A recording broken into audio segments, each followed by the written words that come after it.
Have you ever had the feeling that in order to achieve more in life, to bring in things that you dream of, you have to be discontent with what you have?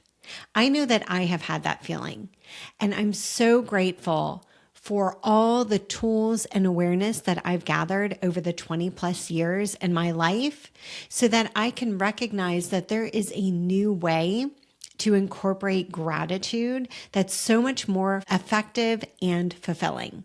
That's what we're going to go through today, is the power of gratitude and how to incorporate it in your life so that you can use it to your benefit in many different ways. So there was a time in my life where I had this burning desire to bring great success in. And I thought that in order for me to bring that great success in, it was imperative that I be unhappy with what I have. I felt in my core that if I was content and happy with what I had, that things would never change. But I actually learned that that is not true. And I'm so glad it's not, because it's important to appreciate where we're at, regardless of where we're at, because there's always something to be grateful for. So first, we're going to go through the two different types of gratitude. And the first type, I'm sure you're very aware of, and that's to be grateful for. We can be grateful for our health, for our family. We can be grateful for a new job. We can be grateful for an increase in our raise. There's so many things to be grateful for. A deeper and more effective way to be grateful is to be grateful in. And that is being grateful in the situation that we are experiencing, regardless of what we're experiencing. And so many of the times we think that we should be grateful for apparent blessings. And yet, to be grateful in is to find the blessing in the situation, regardless of the situation being something that we would prefer or not to prefer. So for example, there was a time in my life that I was experiencing a health challenge, and it happened for a year.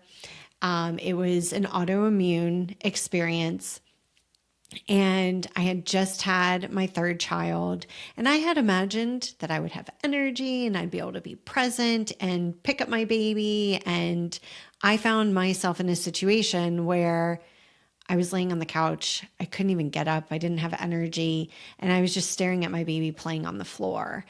And I was working at the time, running my company.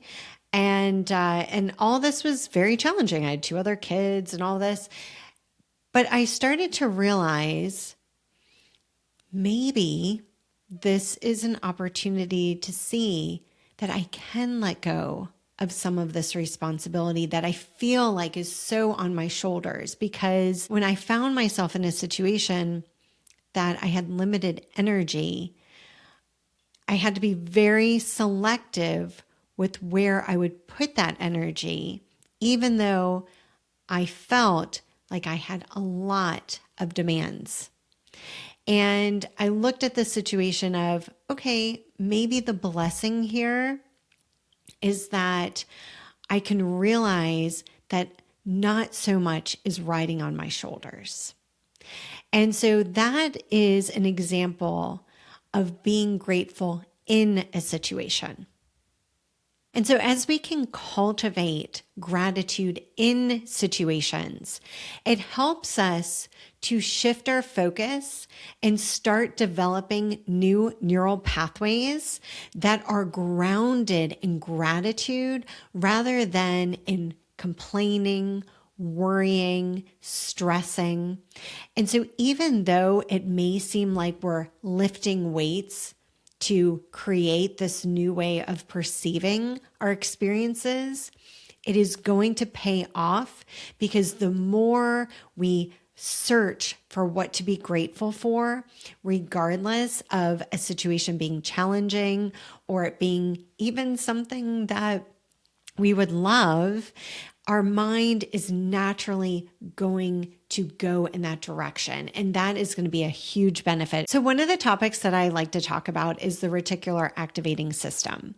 And the reason I like to talk about this is that it is a scientific reason why using your mind in the most effective way and devoting time and energy into your thoughts is going to benefit you in your life. So this is science-based. This is not woo-woo stuff. And I love the woo-woo, like bring it on.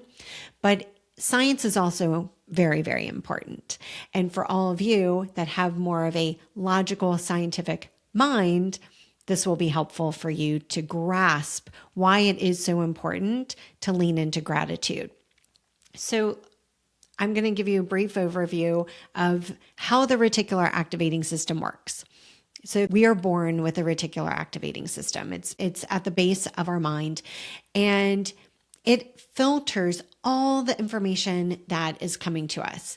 And even though we're born with it, it's not fully formed. It becomes formed and essentially programmed throughout the early years and later years of our life. And thankfully, due to neuroplasticity, we can positively impact our reticular activating system so that it can work in our benefit. And so that's why we want to use gratitude, because the more we cultivate gratitude and finding gratitude and leaning into gratitude and acknowledging gratitude, the more our reticular activating system is going to be filtering through all the information coming at us, and it's going to be finding those pieces of evidence of all that we have to be grateful for.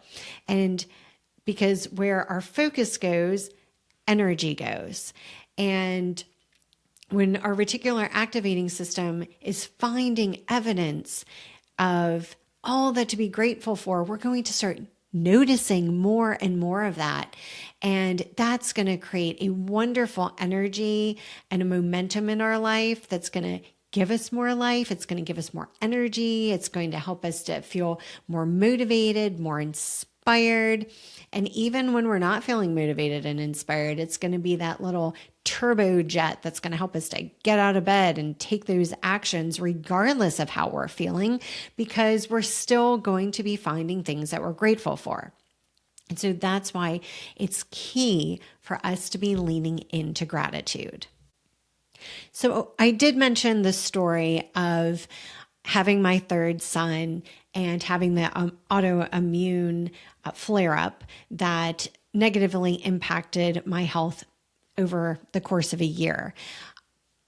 As another example of how important it is to have gratitude, I'm a business owner. I've had my own business for 12 years. And as you know, the market always shifts. There's times where the economy is great. There's times where the economy is not great. We've had so many changes. Think over the past 12 years with AI and various disruptions. We've had COVID, remote work, back to office work. I work in recruiting and coaching, and I place creative and marketing professionals. And the market also impacts marketing and impacts agencies. Advertising has had to completely redefine itself. It still is in the process.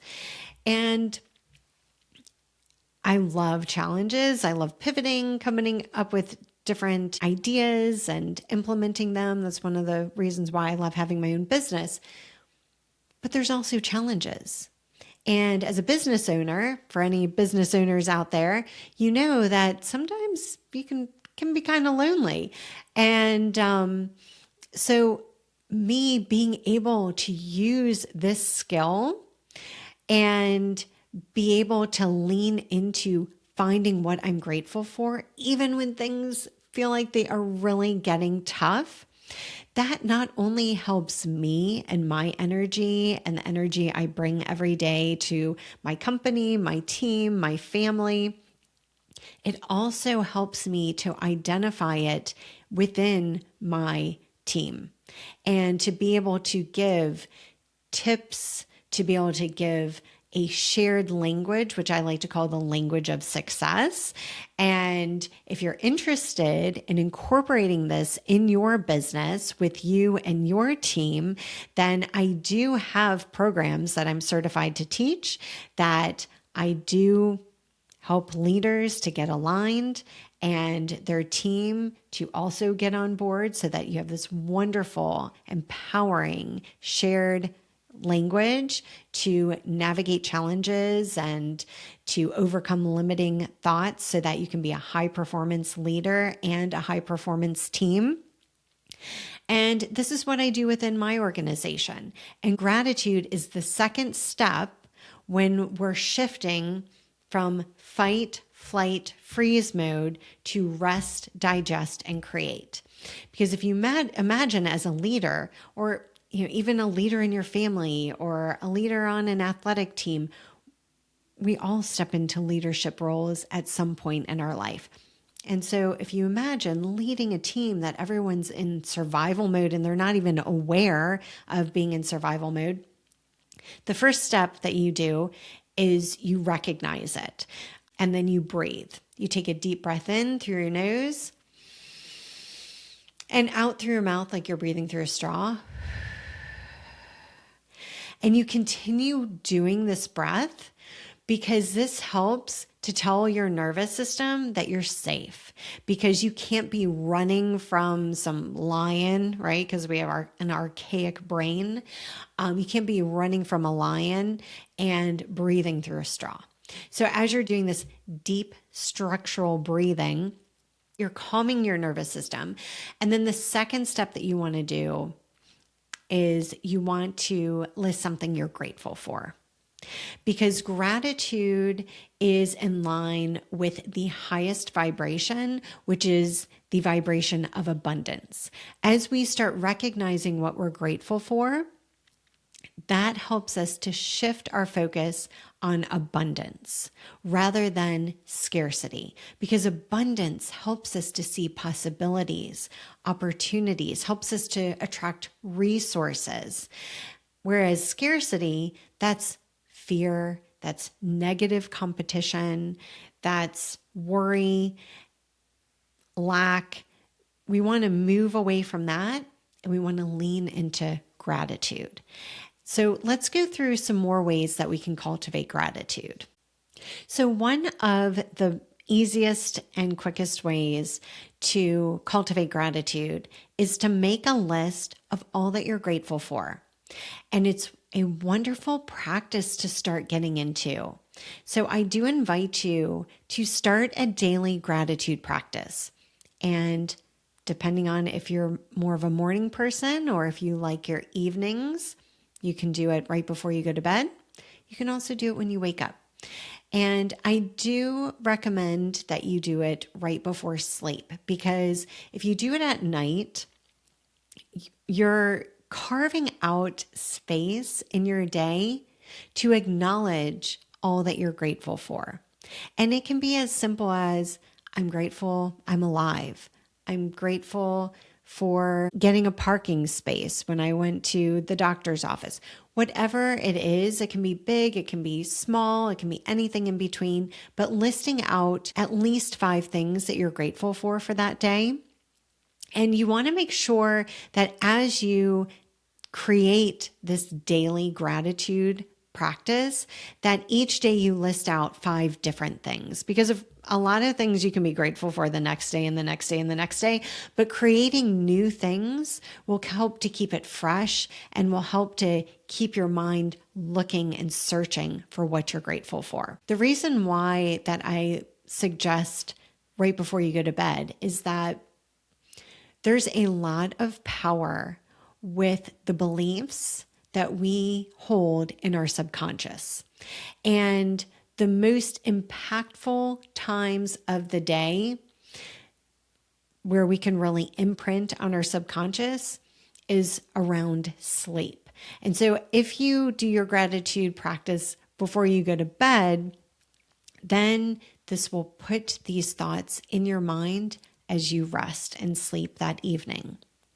Now, if you're more of a morning person and you want to have a morning daily gratitude practice, then I recommend you doing it within the first 30 minutes of waking up. And the reason being is that when you wake up, you do not want to go right to turning on your phone and scrolling through emails or texts or jumping online, because that is throwing away a very valuable time for imprinting on your subconscious. And if you also jump to doing that, you're just reinforcing the fight, flight, freeze mentality, where we really want to start moving more into the rest, digest, and create mode. Because the more we can relax and ground ourselves, and again, gratitude is a key part of this, because the more grateful we feel, the safer we feel, right? Because we're focusing on abundance and we start feeling like we're being taken care of. And so we can relax our nervous system. And so when you wake up in the morning and you want to have that morning daily gratitude practice, if you need to run to the restroom or grab a cup of coffee, go ahead and do that. But stay off of your phone, except for looking at what time it is, and write out 5 things that you're grateful for. At least, if you want to do 10, 20, 30, go ahead, but at least 5 things. And then that will help to not only imprint on your subconscious, but also set your day. And some people feel like they set their day by what they do the night before, which is completely true. There's several practices that I'll get into in another video of setting myself up for a great day the night before. But regardless of if you have a night daily gratitude practice or you have a morning daily gratitude practice, it's going to positively impact your subconscious. It's going to help you set the tone for your day. And it's going to help to ground you so that you can be in that rest, digest, and create mode. Because you deserve to live a life that you absolutely love. If you enjoyed this video, be sure to click subscribe as well as like, even share it with a friend. And I also recommend you watch this video. And remember, you can do it. I believe in you.